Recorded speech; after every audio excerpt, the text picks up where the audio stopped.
Yannick Jadot, bonjour. Bonjour. Vous êtes notre invité pour l'abécédaire de la campagne. Un tout petit mot là-dessus, parce que quand même, ce que dit François Fillon là est très, très grave aujourd'hui, en ce moment même. Coup d'État institutionnel venu de la gauche, ces accusations d'emploi fictif ne viennent pas des Républicains, dit-il, donc pas du camp Fillon. C'est une affaire qui vient du pouvoir. C'est ce que affirment des participants à cette réunion. Qu'est-ce que vous pensez de cette défense ? J'imagine que la défense est à la hauteur des difficultés de François Fillon.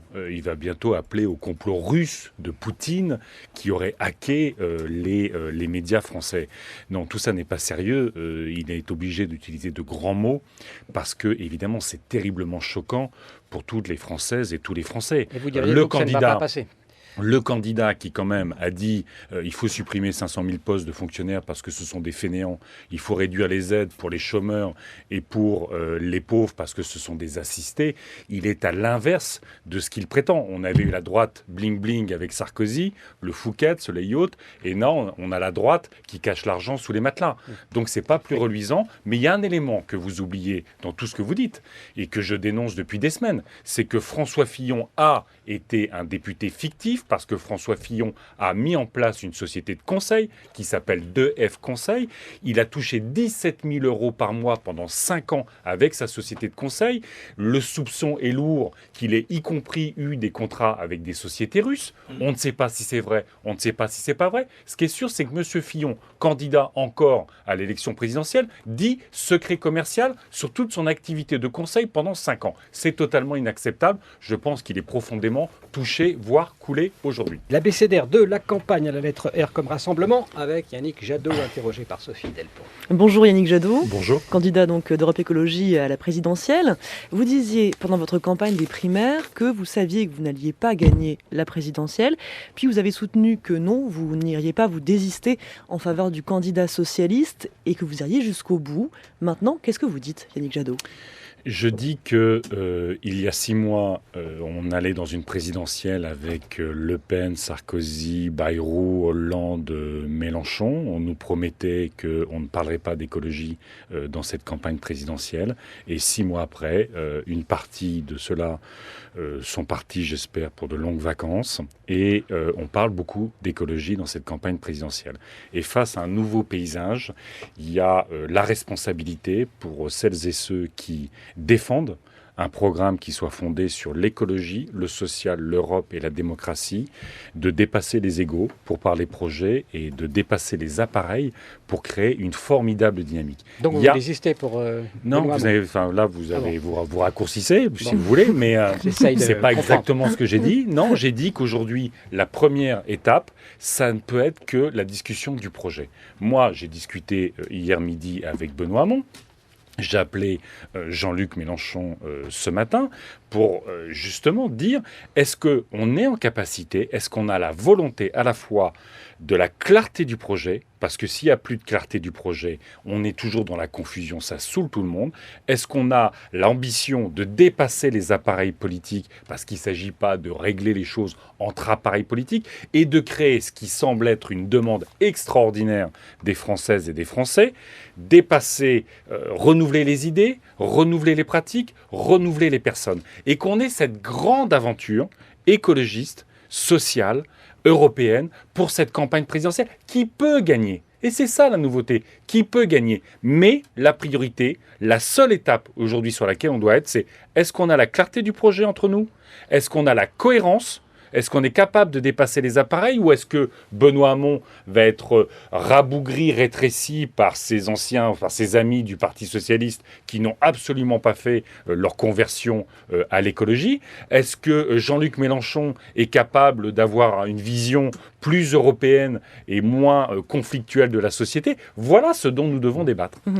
Éric Piolle, le maire Europe Écologie Les Verts de Grenoble, qui appartient donc à votre parti, a donné ce matin une vision de ce possible rassemblement. Il répond à Nicolas Crozel de France Bleu Isère. C'est pas un homme providentiel, mais c'est effectivement quelqu'un, je pense que Nicolas Hulot peut effectivement incarner cette nouvelle alliance entre la société civile qui bouge et elle est nombreuse, active. Donc on aurait fait une primaire écologique pour rien, on aurait fait une primaire de gauche pour rien. Alors, Monsieur Jadot, on aurait fait des primaires pour rien ? Je crois pas. Vous savez, moi, quand j'ai porté la question de la primaire en janvier dernier, il y a un an, C'était la primaire de toutes les gauches et des écologistes. L'idée, c'était le projet, et on verra ensuite sur les candidats. Et il y a l'espace d'un grand pôle, d'une grande aventure écologique, sociale, européenne et démocratique. C'est ça que je portais. Les appareils politiques n'en ont pas voulu à ce moment-là. Et aujourd'hui, finalement, on va peut-être se retrouver avec cette incroyable dynamique possible qui peut être la dynamique d'espoir dans notre pays.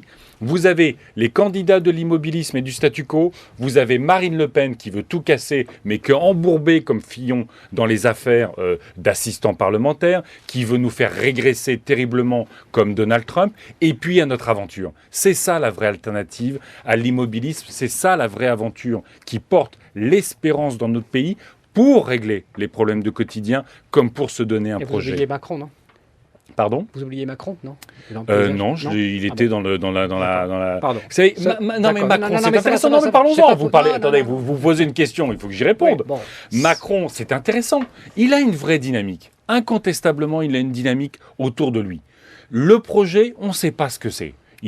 Moi je juge pas Macron par ses soutiens, mais Collomb, Guérini, Alain Minc, ça va pas renouveler la politique dans notre pays. C'est quand même l'alliance du féodalisme local avec le vieux libéralisme qui nous fait tant de mal. Donc, mais peut-être qu'il aura de bonnes idées, mais lui il joue une dynamique autour de sa personne. Moi, la dynamique que je propose à Benoît Hamon et aux électeurs de Mélenchon comme aux électeurs de Macron. C'est une dynamique autour d'un projet, un projet qui nous fasse du bien. Et la question des égos est seconde. Elle n'est pas secondaire, elle est seconde. Une dernière question. Quelles sont vos conditions pour un ralliement potentiel à Benoît Hamon ? Vous n'avez pas entendu, j'ai pas parlé de ralliement, j'ai parlé de rassemblement. Sur le fond du programme, le mot-clé sur le fond du programme, vous parlez de rassemblement. Sur quoi vous êtes prêt à vous rassembler avec lui et vous rallier à lui ? Alors, voilà, c'est par exemple Benoît Hamon n'est pas totalement clair sur la sortie du nucléaire. Ça ne vous a pas échappé. Il nous dit à peu près la même chose que François Hollande, qui a créé toutes les confusions, qui a créé le fait que l'opération d'enfumage sur Fessenheim, qu'ils ont eue la semaine dernière, même ce symbole-là ne sera pas acté par ce gouvernement. C'est un recul absolu de ce point de vue-là. Il ne dit pas grand-chose sur le changement des institutions. Il parle de la proportionnelle. Il faut absolument passer à la proportionnelle dans notre pays. Il est contre les perturbateurs endocriniens comme nous. Mais ça veut dire aller vers une France zéro pesticides, qui protège nos paysans, qui protège notre alimentation, qui protège nos organismes. C'est ça le sujet. Et puis, si on voit bien que le Parti socialiste, Cazeneuve et tout ça essayent de le remettre dans la vieille boîte socialiste, c'est quoi le compromis qu'il va porter ? Moi, je le crois sincère, Benoît Hamon, sur son engagement écolo. Mais si on fait Notre-Dame-des-Landes, on fait 41% de Notre-Dame-des-Landes, le score de Valls, et 59% pour les agriculteurs. Donc, ça ne peut pas être ce compromis-là. Clarté du projet, cohérence de la dynamique. Vous le voyez quand, là, juste en un mot ? Vous le revoyez quand ? On va se revoir la semaine prochaine. Mais là, on s'est vu déjà hier midi pour déjeuner. Merci beaucoup Yannick Jadot, merci Sophie Delpont d'avoir accepté notre invitation.